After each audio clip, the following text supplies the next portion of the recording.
On Memorial Day, President Trump wished, of course, as presidents do, a happy Memorial Day. Unlike most American presidents in the past, however, he was wishing a happy Memorial Day to members of the Japanese government and military, and he was doing so standing on a Japanese warship, the JS Kaga, I believe, Kaga. And there was, as you can imagine, some blowback, right? It was another installment of, can you imagine if Obama had done this, standing on a Japanese warship, wishing a happy Memorial Day to, America's foe during World War II. And I want to, and there was a piece of it that people missed. If you're into the outrage, but I also want to push back on the blowback a little bit. But first, I'll post a link in the comments so that people can watch Trump's remarks for themselves. But I do want to talk about two things. One is something that people missed about the ship itself, and two is what Democrats had to say about it. So the ship, the Kaga, has the same name and is virtually the same size. It's a helicopter carrier. It's virtually the same size as an aircraft carrier that was sunk in the Battle of Midway after having been a part of the attack on Pearl Harbor, which killed more than 2,000 members of the U.S. military, who we were supposed to be commemorating on the day that President Trump made his remarks. And I want to read you exactly what he said.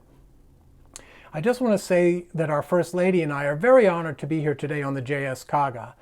That's a great ship. They love this ship. You all love this ship, right? You feel good about it, don't you? I do too. I feel very safe on this, and you should. Apparently, it's new. It's up to date. If you like warships, that's apparently a good one. One piece of context I want to offer here is that until very recently in our history, Japan was virtually demilitarized, and so the U.S. has sort of cautiously, over the years, gone from being very much pro-Japan not being militarized to basically saying, okay, we get you've got regional concerns and all that, you're an ally, it's okay. Now we've got the United States president essentially celebrating and cheering on militarization of a region with a pretty troubled history. But here's what I want to say about the Democratic blowback.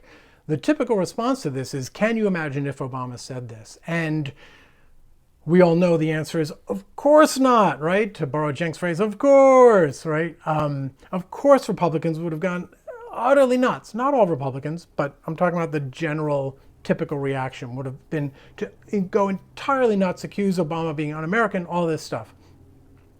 And that is probably true. That's probably true. That's not the problem here. The problem comes in that in exposing that hypocrisy, pointing out that hypocrisy, what you often find is Democrats applying the same thing to Trump, as if Republicans would have been right to say it about Obama at the time. And so they pick up those Republican attacks and throw them at Trump instead and say, this is un-American, you're dishonoring the war dead, all of this stuff. And the effect that has is not to dissuade Republicans from doing it when Obama's in office, it's to encourage it. It's to say, yeah, we're on the same page. We share that same jingoistic, militaristic response. We just don't like that you don't always do it.